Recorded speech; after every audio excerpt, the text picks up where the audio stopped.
Today we're talking about robots designed to come to our rescue. First, let's start on the subway. The New York Police Department is implementing a new security measure at the Times Square subway station. It's deploying a security robot to patrol the premises, which authorities say is meant to keep you safe. We're not talking about a RoboCop-like machine or any human-like biped robot. The K5, which was made by California-based company Nightscope, looks like a massive version of R2-D2.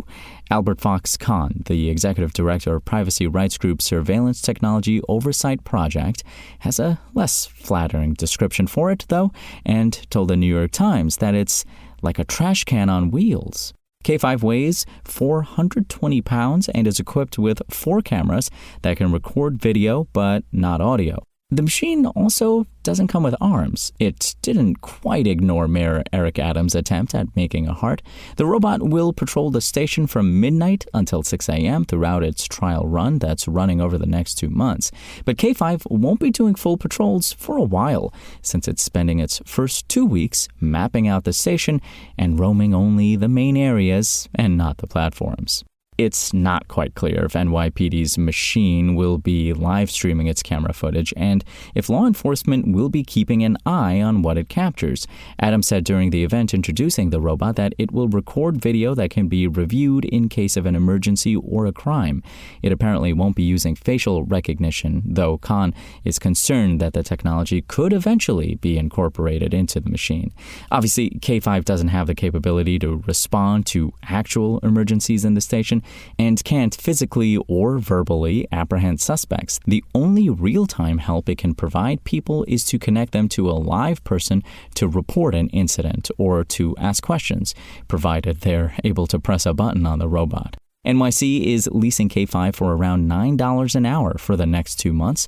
The mayor sounds convinced that's worth what the robot can do, even though, as the Times notes, he recently ordered several agencies to reduce spending by 15%. This is below minimum wage, he said. No bathroom breaks, no meal breaks. Adams has a history of supporting the use of machines as police tools. Earlier this year, the mayor also announced that the NYPD will acquire 2 DigiDog robots for $750,000 each for use in hostage and other critical situations. That's quite a reversal from the NYPD's decision in 2021 to cancel its lease on what was then known as Boston Dynamics Spot after facing backlash for its use. This next robot may not be backlash resistant, but it can withstand temperatures as high as 650 degrees Celsius. So there's that. Fighting fires was always dangerous, but with climate change, there have been more wildfires, which means even more risky rescue missions for local firefighting squads. That's why multiple different companies and teams of scientists are working to develop robots that can scope out burning buildings before human firefighters have to enter. The latest entrant is firebot, a remote-controlled robot that can withstand temperatures as high as 650 degrees Celsius. At that scalding temperature, a firefighter wearing a protective suit can only withstand about 15 minutes of exposure. Firebot, which can be operated for 4 hours at a time, looks like an object straight out of a sci-fi film. With its saw-like arms that help the metallic boxy device move, the bot can climb obstacles in its path using tracks that allow it to climb stairs and debris, a requirement for navigating raging fires. According to TechCrunch, which hosted Firebot's parent company at TechCrunch Disrupt in San Francisco this week, the bot uses MIMO wireless technology that can transfer data to a receiver as far as 0.9 miles away. That way, a crew can safely examine the inside of a burning building while using a joystick and display to maneuver the bot. The device has built-in sensors that include HD optical and thermal imagers, as well as various mechanisms to detect dangerous gases. In addition, it can check for the presence of carbon monoxide and hydrogen cyanide, which are the 2 deadliest fumes that can injure or kill humans in a fire. Also, importantly, the device is seemingly fast despite its boxy appearance. The Firebot can move twice as fast as a firefighter wearing full personal protective equipment that can, on average, be as heavy as 45 pounds. The robot is expected to cost at least $90,000 when it goes on sale in the third quarter of 2024. Alternatively, fire departments could lease it.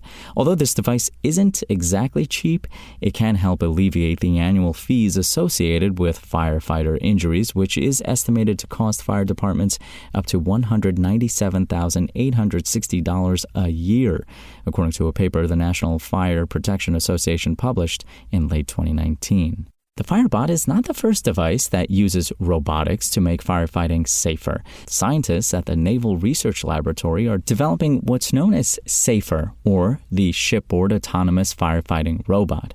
The bipedal humanoid robot is being engineered to navigate ships, interact with people, and use thermal imaging to identify and handle a hose to put out small fires. When Engadget covered the Navy's robot back in 2019, SAFER was still not water and fireproof, which may be why the Navy said its more advanced prototypes are still in the experimental stages of R&D.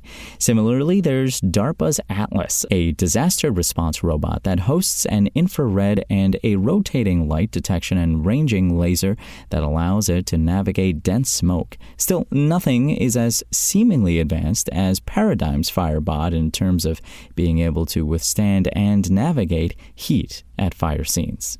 In a similar vein, the Los Angeles Fire Department even experimented with specialized drones that can aid in scope and rescue missions, as well as a ridiculously large 3,500-pound Thermite RS-3 robot.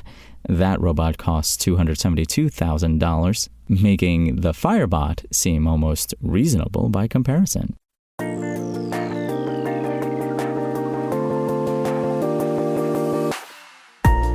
Thanks for listening to the show. Make sure to rate, review, and subscribe on Apple Podcasts. Today's show featured journalism by Engadget contributors Mariella Moon and Malak Saleh and was produced by Spoken Layer. I'm Imran Sheikh, and we'll talk more tomorrow.